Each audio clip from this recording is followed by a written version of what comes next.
మా తరానికి ముందు తరం నందమూరి తారక రామారావు గారు. నిజంగా ఆయన ఒక కళా తపస్వి.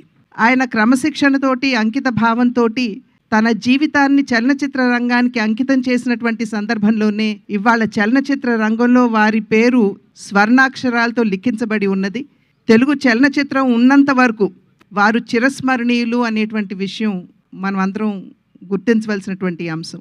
ఆ తర్వాతి తరానికి వచ్చేటప్పటికి నందమూరి బాలకృష్ణ, నందమూరి హరికృష్ణ గారు, వారిరువురు కూడా చలనచిత్ర రంగమే ఉచ్చ నిశ్వాసలుగా తెలుగు కళామ తల్లికి సేవలు అందించినటువంటి నేపథ్యంలో వారు కూడా తెలుగు చలనచిత్ర రంగంపై చెరగని ముద్ర వేసినటువంటి విషయం.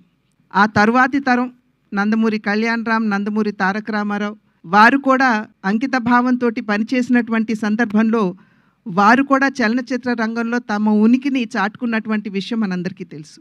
అదే విధంగా ఇప్పుడు ఆ తర్వాతి తరం నందమూరి తారక రామారావు, అంటే మేము ముద్దుగా రామ్ అని పిలుచుకునేటువంటి నందమూరి తారక రామారావు ఇవాళ చలనచిత్ర రంగ అరంగేట్రం చేయటం జరిగింది.